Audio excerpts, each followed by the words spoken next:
Hey everybody. I'm waiting for Tessa to join. Hi, Lashana.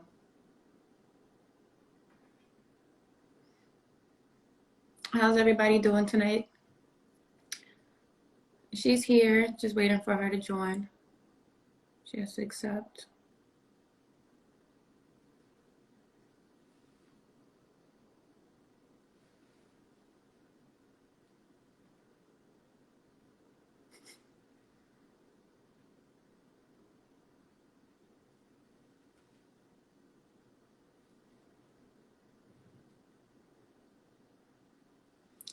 I'm gonna be interviewed tonight, so she wasn't able to join. Give me one moment.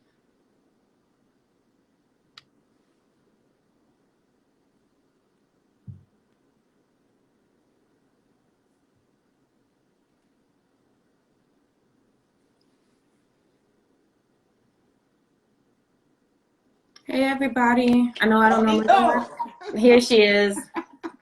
How are you? I'm good, and you? Oh, I am absolutely wonderful. Thank you for having me tonight. Huh? Thank you for having me tonight. Oh, it's great. It's wonderful. It's a great opportunity. I wanted to tell some people about you, like a little bit about like all what you do and your bio, anybody can find that. But the things that makes you stand out, nobody actually sees that because that is not in your bio. Yes. I met you 2 years ago and we did some coaching while I was visiting New York. And we did. And we kept it going for a bit.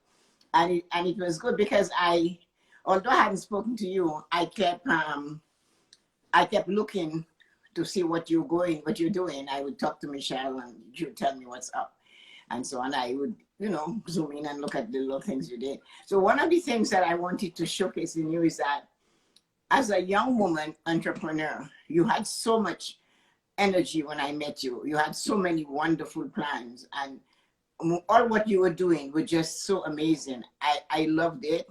Thank you. Thank you. When I walked into your salon, it was beautiful. You had fantastic young ladies working there. The atmosphere was very inviting. Thank you. I noticed that. And then once I got to talk to you, I started to realize you had a attitude that you dress for success. I try. I definitely thought try. that was fabulous because so often you go somewhere to get your nails done or your hair done or your face done. And the person who is doing it for you has nothing on their body that shows you that they actually believe in what they're going to do. Okay. So that is one thing I always notice with people. Where you're going to get your nails done and the person's nails are dirty and chipped and chopped. You're going to get your hair done and they have a winter hat in the middle of summer and you cannot see their and no makeup. You know that. They're wearing track pants. So when I went into your salon that day to coach you, that's the thing I observed. It was your energy, your passion. You were dressed like an owner, somebody that believed in success. Then after talking to you, I learned that although your stylists went to school to become a stylist, you still had certain type of training that you insisted that they do with you. Correct. In the way that how you manage your business and what was expected of them. I thought that was fabulous. Then as time goes by and I found out you were doing community fundraising, that you would help the community by doing fundraising when the community where your salon had something coming up, you do stuff. Then you do Dress for Success. You do the hair for the ladies for Dress for Success, people that were coming out of maybe incarceration or wherever, and you went and you volunteered your salon and yourself, your staff, to help these ladies see themselves. And then you did, you also helped students who couldn't afford to do that for their graduation. Correct. We've done hair for prom, and different television shows have reached out to us to give back to the young ladies for their prom hair and makeup and things like that.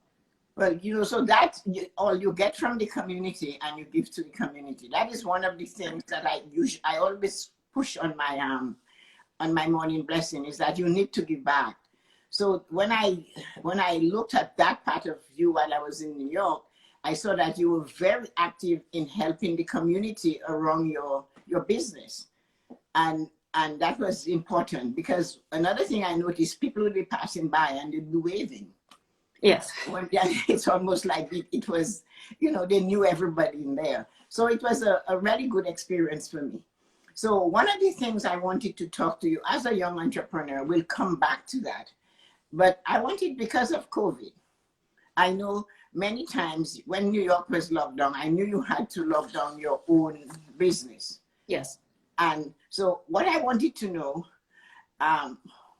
besides that, how did you encourage your clients and to keep themselves their hair? What did you do? Did you have tips for them? How did you email them, text them? What did you do to keep your clients involved in taking care of themselves? So a lot of clients would reach out via Instagram, some by email, and we would give individual tips. I did some personal coaching, product suggestions, and just trying to keep them as patient as possible with the future date for us to return. And so with that, you would do an Instagram tutorial to show them how to take care of their hair. Well, I didn't do as many tutorials. I would do just kind of one-on-one coaching. Oh, so I would work with you personally. If you were a regular client of mine, I would speak to you directly on what we could do to maintain your hair and, make different suggestions and just try to walk them through the best that they could at home. And what was the feedback you received when they came back? So there was a lot of emergency hairdos we had to fix. We definitely we had way more emergencies than we were used to. It was a lot of color correction, we did a lot of haircuts, a lot of makeovers, and we looked at it as a brand new start. So if there was something that you were scared to do, your hair kind of made you do it. Okay, so and you said you did a lot of corrections. You mean like color corrections and? Correct. So we advise clients to never, ever, ever do their color at home. It is, yes, a lot of hair surgery, as my client said. We advise you not to do your color at home because it becomes a much more expensive project to fix when you come into the salon. So if anything, just try to embrace the wisdom highlights. That's what I call gray. And embrace them if we do, because we're facing another shutdown now. Embrace the gray because it's a much more time-consuming thing to have to correct color when you do it with a box at home.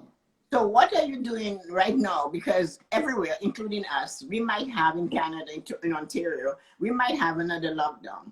What would you say to your clients and to my friends, my clients that are going to go for a second lockdown?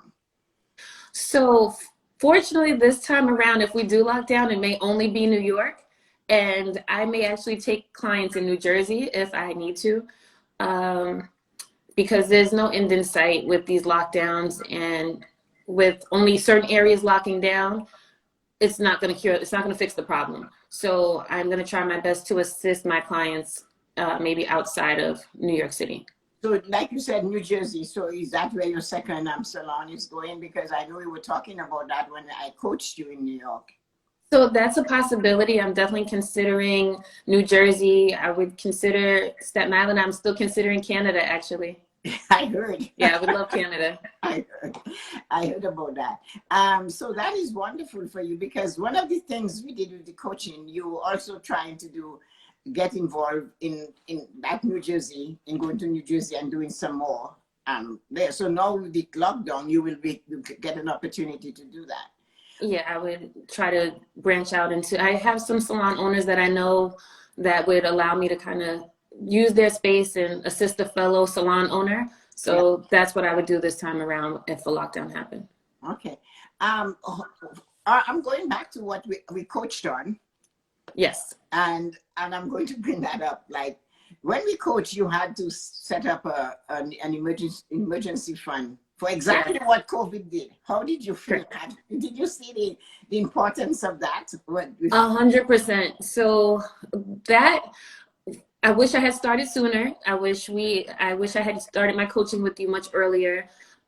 Fortunately, because I do everything on the books and I do everything the right way, I was able to get that PPP from the government. It wasn't an outstanding amount of money. It was enough to keep our space.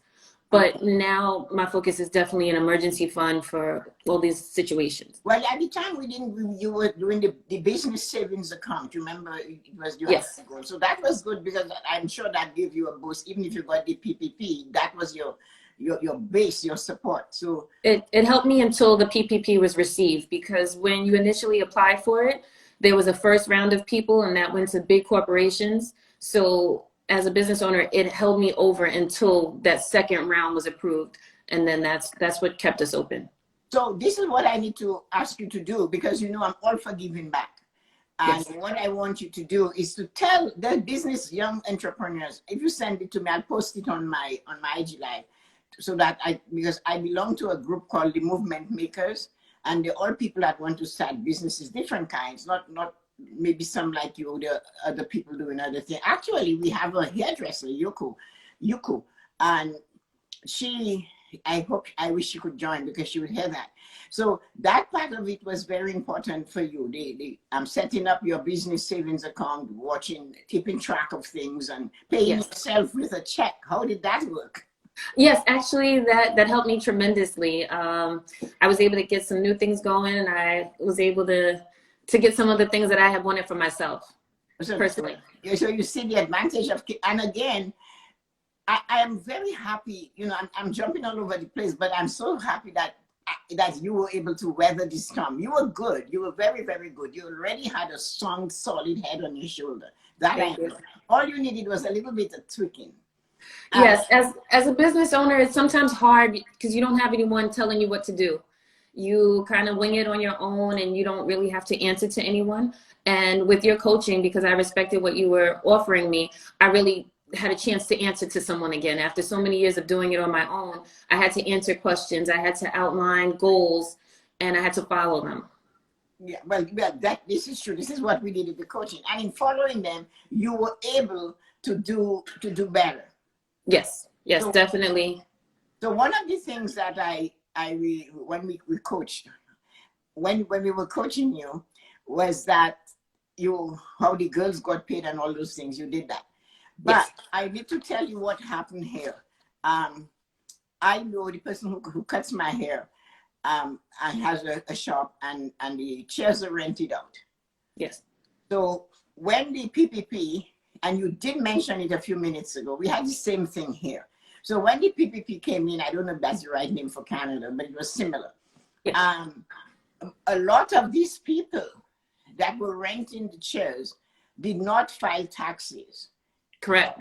So, and they, of course, without that information, they were not able to get that PPP. So address that. What would you suggest to a new business person who has a small business but does not believe in filing an income tax? Even if you don't make a profit, you should file an income tax. Correct. If I had done it all over again, I would still do it the right way. I would do it on the books. I probably would have had a little more assistance in setting up my payroll and my different tax situations in the beginning. Yes. But I don't regret that at all, because trying to avoid the taxes in the long run, you end up paying for it some way, somehow you end up paying the same thing. So you could either pay it out and be on the books and do it the right way, or it'll come later on in another date when you need to be on the book. So in terms of buying a house, in terms of getting a car, those things really do matter. Yes, it did. It does matter. But it was so sad because they even had to create a GoFundMe page for these young people, because they've been working, and you know, when you work for cash, it comes in, right? Correct. And they never filed, so they never got any money. So what would you say? I want you to say to them to do it, like say it in a way that somebody will understand. If you hadn't done it, would you have been in business today? No, we absolutely would not still be in business today. Okay, so if you are a renter, set up an LLC and write off your business expenses on your taxes. Correct. That is the best way to do it. That's what, originally I was a sole proprietor, but I changed my business entity to now I'm actually a corporation. My salon's a corporation. So it's, just because you didn't start, you can start. We're facing the beginning of the year. This is the perfect time to start. You can start January 1st, you create your business entity, and then make sure you file for your EIN. It's super simple, and you just go online. Once you have your EIN, you can set everything up from there. So yeah, so that is what I wanted the young entrepreneurs on my group to know. I'm dying for them to know, because I coached you in New York. I was in New York, and that's where we did the coaching. You already had a business going, and I came in and I watched you. I listened to you. We did it. It was fabulous. And you took it and you ran with it. So as you said, you followed the plan we made. Yes. You were able to stay in business because you had a business savings account. You were able to stay in business because you did file your taxes. And once you file your taxes, the government was able to, you had proof you existed. Correct. I had proof of income. And the government was able to, you were able to get the PPE or what they were giving small businesses. Plus, you had a base from your savings account that carried you through that long time of the shutdown. Correct. No, so these young people I'm talking about did not get that. Okay. And it was made clear to them when the Prime Minister talked about it. He said, if you did not file your taxes, you cannot get anything. You don't exist. Correct. You know, so that is what I wanted to hear you say, so that, as you said something again. If you're a small business owner and you don't file taxes, whether people think or believe that when they file taxes, the government is going to take their money. But that does not happen. You file taxes. If you make sufficient taxes to pay, you will have to pay some, but it's not as much as they think. And they stay away from doing it fear of having to pay the taxes. So when you said, if you don't have a record of having earned money properly and by paying the taxes, if everything you do was in cash, but you did not take it to the bank, you cannot buy a house. That's what you said. Correct. You can't buy a house. You cannot get a car. You have no proof of income. So this is what the entrepreneur should know. That type of attitude you have from the coaching and following that, did that make you feel more comfortable running your business? Oh yeah, I definitely, I went into it with more goal setting, because that was a big part of our coaching. Yes. It was weekly goals. You had me set daily goals. You had me set yearly goals. So it definitely made me feel more confident, because after a while as an entrepreneur, you can lose focus. So when things happen, there are a lot of things that may happen that are out of your control. Like, we have no control over this COVID situation. But with the goals being set, I knew what I had to do to get through it. I knew what the long-term plan was, and I knew how to approach it a little bit better. What advice would you give yourself? No, because you're going to be facing a lockdown. You do have a plan, which makes sense. And I'm sure since you've been reopened, you've been more diligent you're already doing your stuff. So I guess you just continued. But know that you might face another lockdown in New York, and you might have to go to New Jersey and your clients is not that far away. So your clients can get themselves there. And so what plans you have going forward? Because as much as we're in this one and they're saying we're getting out, we might get out, they're saying we can get more. So what advice or what plans do you have based on the coaching you received from me and what you learned, right? Doing what we planned. You had, as you said, you had daily goals. Yes. You had weekly goals, you had goals every for a month, you had annual goal, and I think you had a 5-year plan and stuff like that. So what would you change in January? Because it's a brand new year. One, attitude. I definitely have to go into it I have to keep a positive attitude. It's very hard with the COVID, and kind of some days you're a little more down than others, but I definitely want my attitude. I have to believe that we are going to get through this and we are going to make it. Another goal would be, again, just to work with the clientele that we have, the pre-existing clientele, because with COVID, a lot of people are afraid to come into the salons. So just trying to make people more comfortable with still frequenting our establishment when we are able to open back up. And again, it's still just to maintain and save the best that we can, because the goal is still to have a second location. So your goal, and you also wanted to do something else. How are you? Did you make the plans on that? I thought it was something to do with kind of a spa area. Is that okay? Right? So we are still having trouble with our basement. It has been a very long, difficult road. So I've kind of put it on hold until I can find the right contractor. And like I've said, that's been one of my biggest challenges in business is finding a trustworthy professional contractor. So right now the spa's on hold. I may do a second location before I attempt the basement. Okay, I get that. Well, that is really good. But at least you see, you use some words that I really like. You said you have to believe. During that time, it's forcing you. You get distracted, COVID, distress, everything. Not people not coming to the salon and stuff like that. And you use the word believe. Would you quit? You're on this road. You've been doing this for like 15 years, right, or something like that. This is year 24. This is year 24. It's year 24 actually. I've been in the salon since I was 14. Okay, so since you were 14, and that's something you enjoy, and you went from working for others to having people now work for you. Yes.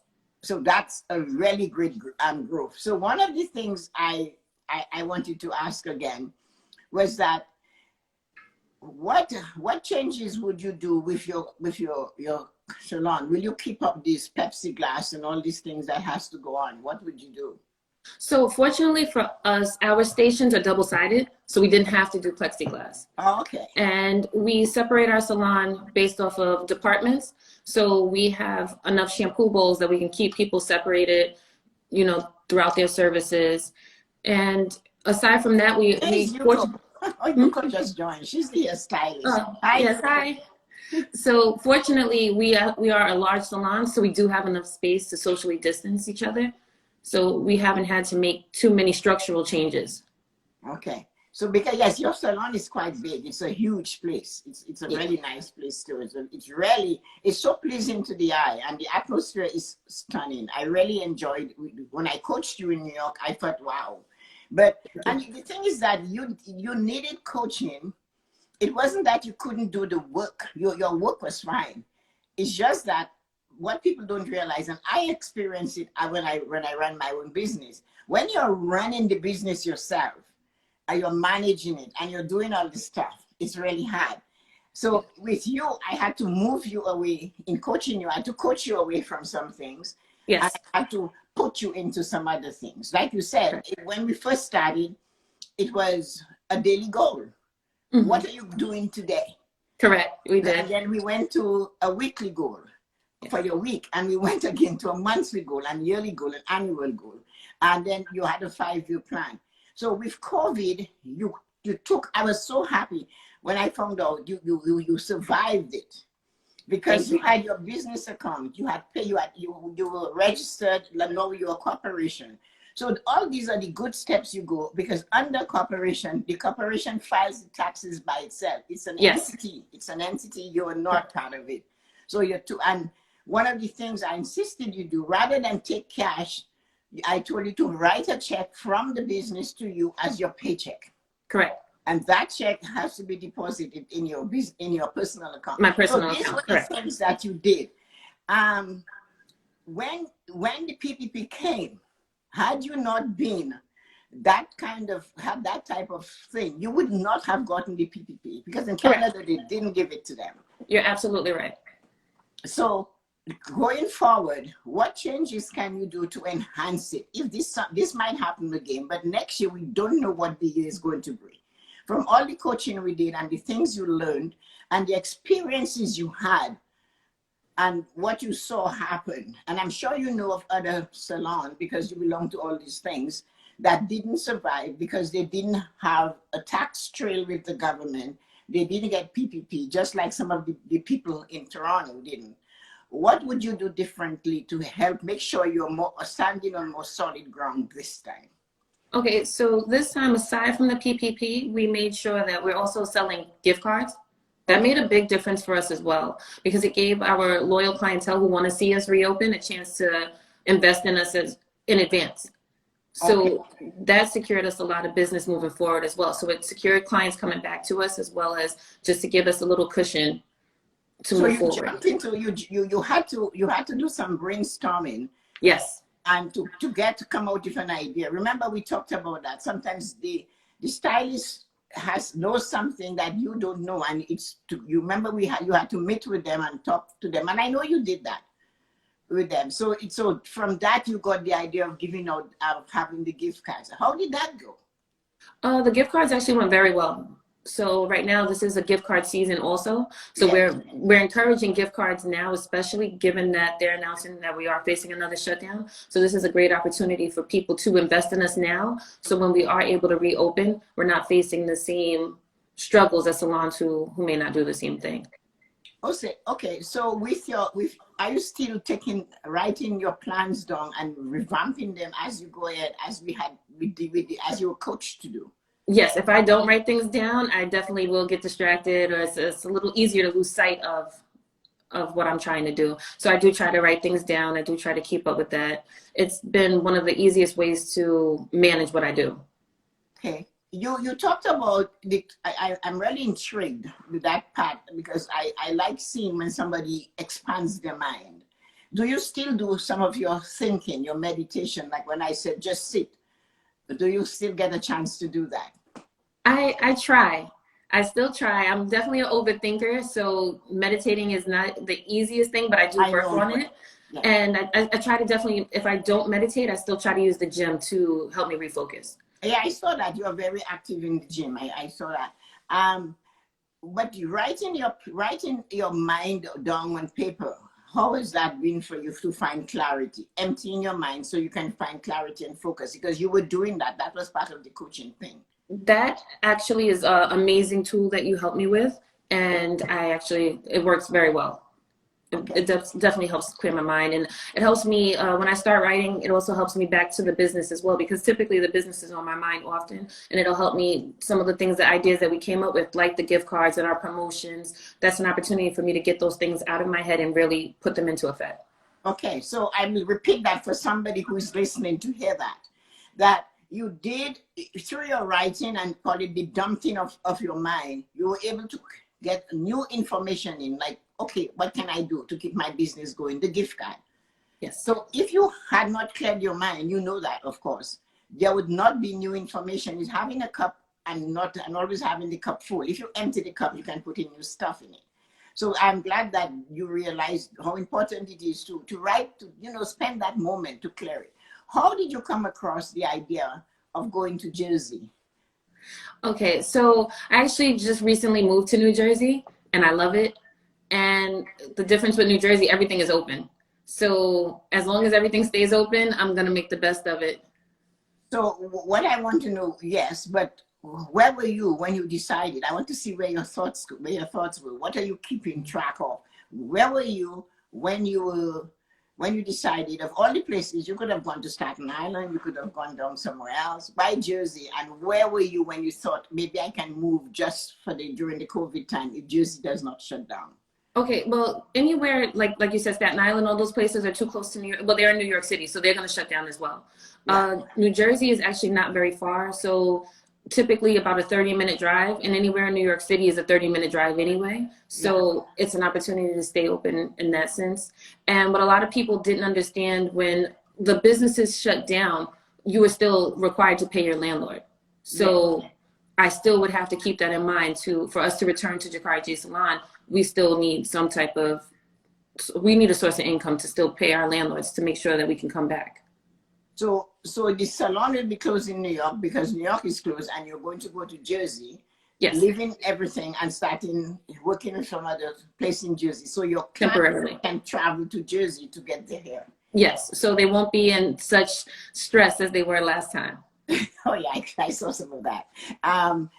So that was an ingenious idea, because you didn't want to sit still. Correct. So that just shows me how much of an entrepreneur you are, because that is what you have to do. You're constantly thinking of a new way to do things all the time.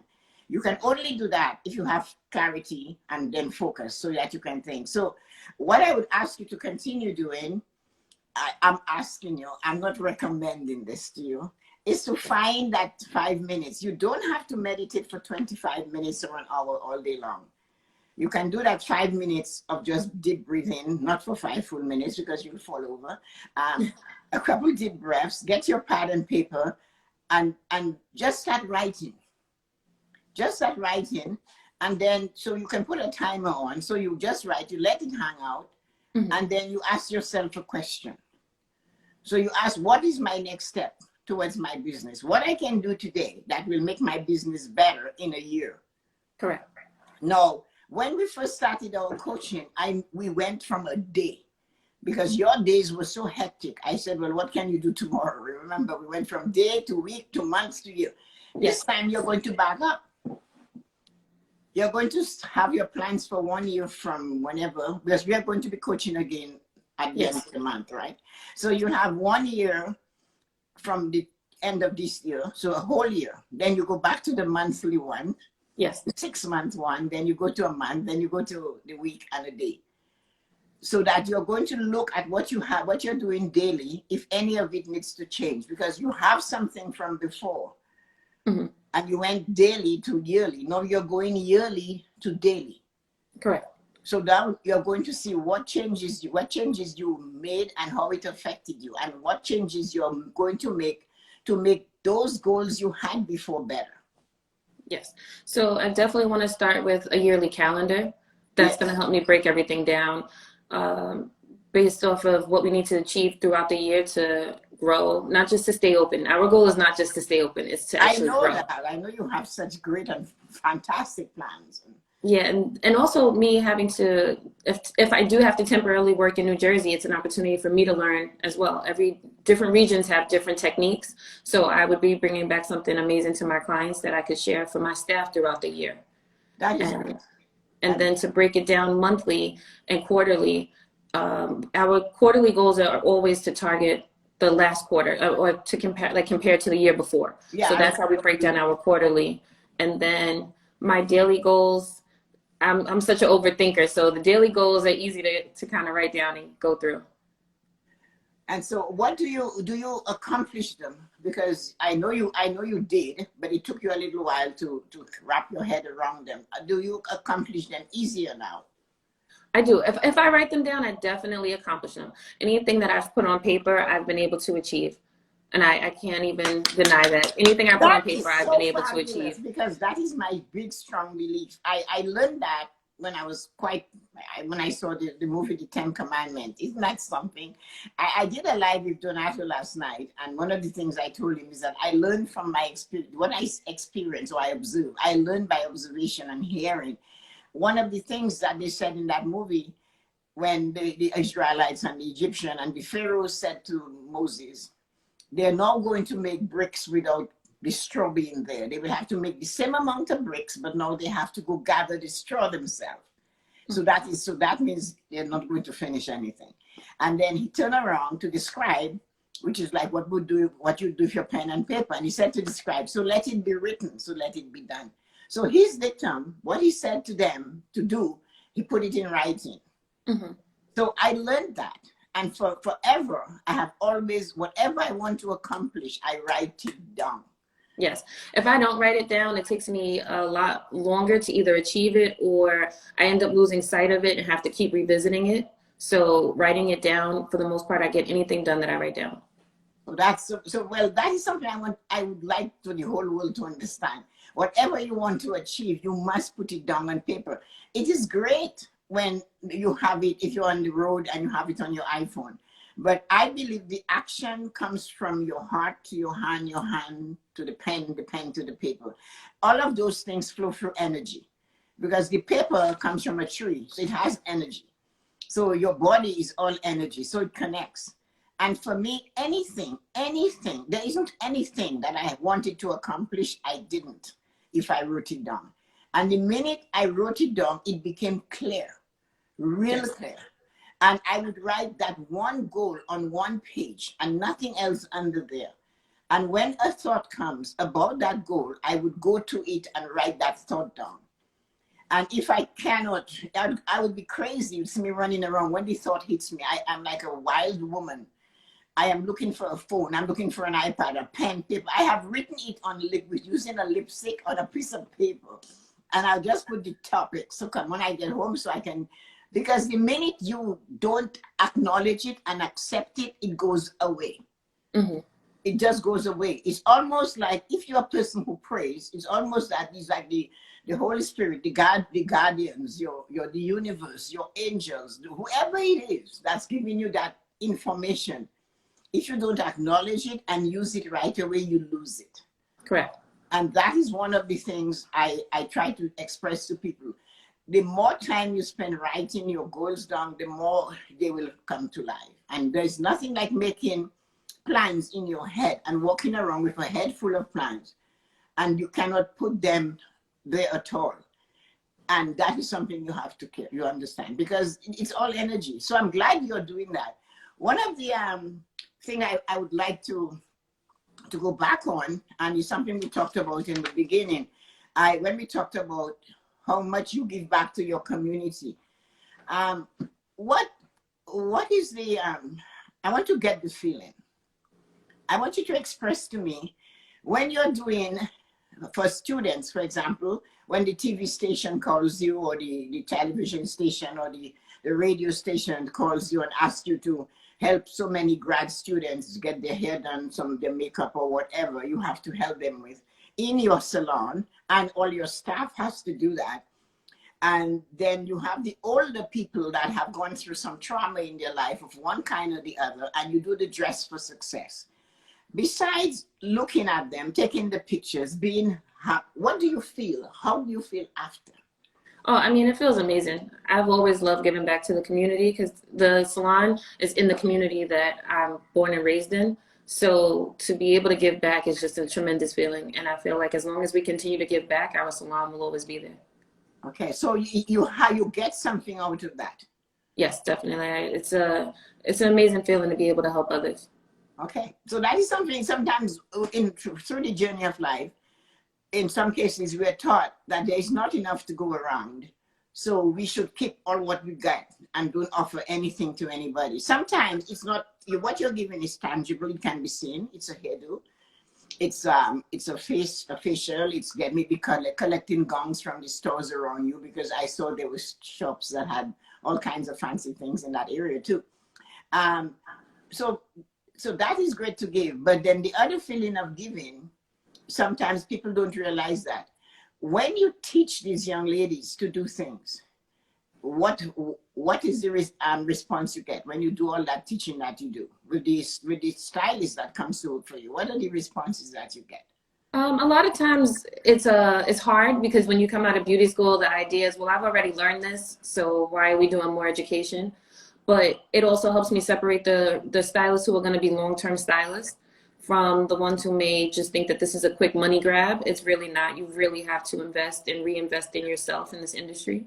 So to teach them, and if they're really passionate about what we do, they're going to continue to learn. I still continue to learn. I still have many stylists that I reach out to, that I get education from. I continue to, educate myself. So I think it's understood when you work at Jakari J Salon that education is key. That is true. And I believe one of the things I personally believe that you and my father was, I'm always sad talking about my parents, but I can't help it. It is that education is not yours to keep. What you know, you must teach. And he said, as long as you're alive, you have to keep on learning. There is always something to learn.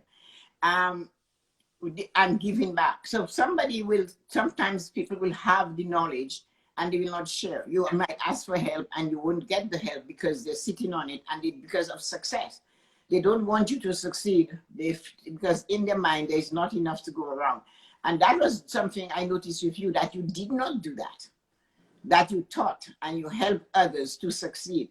And I always thought that was a great quality in you. So that I commended you then, and I'll commend you again for doing that. Thank you. And as much as I try to teach my staff, there are new techniques that they're aware of that I may not know yet. There's always something new coming out. So a lot of times my staff, they're younger than I am, and they're seeing things on different streams and different social media sites that I'm not even familiar with. So they give me back information as well. So it's a mutual exchange. Well, that is what, I'm so glad you said that. I'm really happy you said that, because that is what we don't realize, that when it's a give and a take situation. You hand some out and then they come back. You're learning from them. Like in Movement Makers, I must be the oldest person in the entire group. But I'm learning so much, and I'm so energized by the courage and the risk these people are willing to take to try, and the boldness of the group. that everybody's supportive of each other. And it's really nice to be like that. So, and you learn. So I'm learning from the younger person. If I'm unable to do something, of course, technology is my friend now. But before we had a bad case, we went to court, we had a divorce. Technology, technology. It definitely I've happens. been to It court happens. several times, and technology always wins. So Correct. now, with the help of others, I am able to master a lot of technology, and technology is now taking a whipping from me because I'm pushing through and I'm not letting go. And that was something again that you said about. You talked about something when you were talking about what you were doing. You said it's so easy to get despondent when you're in business and it's not going well. And what do you do to keep yourself, like during COVID, when you know all your savings, that your business had a savings, because that was something I coached you on, and you were able to use it, but then you got the PPP, so that helped you to go further. How do you get over that bump when you want to give up? What it is you do? I work out. I work out a lot. I work out. You just feel better when you look good. You feel better, and I deal with my family. I just try to communicate with them. I like to do puzzles to keep my mind sharp, and I just, like I said, I surround myself with people that care about me, and just try to think on the bright side. So when the lull gets, and you're feeling like you're fighting against the storm, or you're pushing through, and the wall is in front of you, you have other coping mechanism that you use to get there. Yeah, and I also remember it's hard now, but we've been through things that were hard before, and we've found a way out of them, and we will continue to do the same thing. And you share that. Yeah. So that's it. That is really good that you do, because sometimes when you don't follow the proper way to manage your business, you might tend to lose some of that, So when you come to that weakness and you're able to, like you say, you go to the gym, that gets you going again. It pushes you a little bit forward. Yes.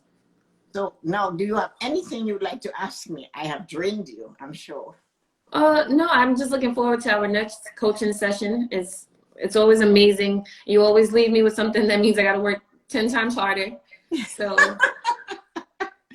you definitely push me. Excuse me, what did you say? You definitely push me. You felt I pushed you. Oh yeah, you definitely push me a little bit harder, and it's a good feeling though. It's another challenge. So I look forward to our next coaching session coming up. Okay, well, that's nice. I'm really happy. I really wanted you to do this with me, and because I know some of the coaching we do, we cannot have it public, but this was nice just to reiterate that I was able to help you. I like helping an entrepreneur because I know the pitfalls from the financial part. Yes. Which you don't know. And that is where my strength when it comes to helping somebody who has their business. I understand the banking situation well. And because I worked for TD Canada Trust, and they had the US thing, we had to know about their laws. Ours are more stringent. In Canada, our laws are really tight. In the banking industry in Canada is way tighter than the American. It's so solid. So that I like helping people to understand the financial situation, that you have to use it wisely. It's funny how available it is to you, but so many times we're afraid to do that because people are afraid and think the bank is not your enemy, but the bank is neither your friend. So it's a business, and yes, they have to make money and you have to make money. So you have to run your business like a business. Correct. It's not a joke. And as you did that, you survived so much because you were able. I was just so happy to hear that you had a cushion, and the PPP was, and you know what to do. So I know going forward you'll be great. Thank you. And I am looking forward to our coaching session. Thank you. I'm looking forward to it too. And thank you everyone who joined us tonight. Yes, thank you everybody for dropping in. All my friends that came in and all of your friends and family. I don't know who dropped in. Everybody. Yeah, there's definitely a lot of friends and family on here. That's our big support system. Any client that we have is family. Well, yes, it is. It is. How did you learn of this lovely lady? Oh, somebody.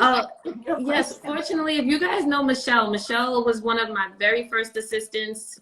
and this is her aunt. She's amazing. So Michelle connected us, and she's just been amazing to me ever since.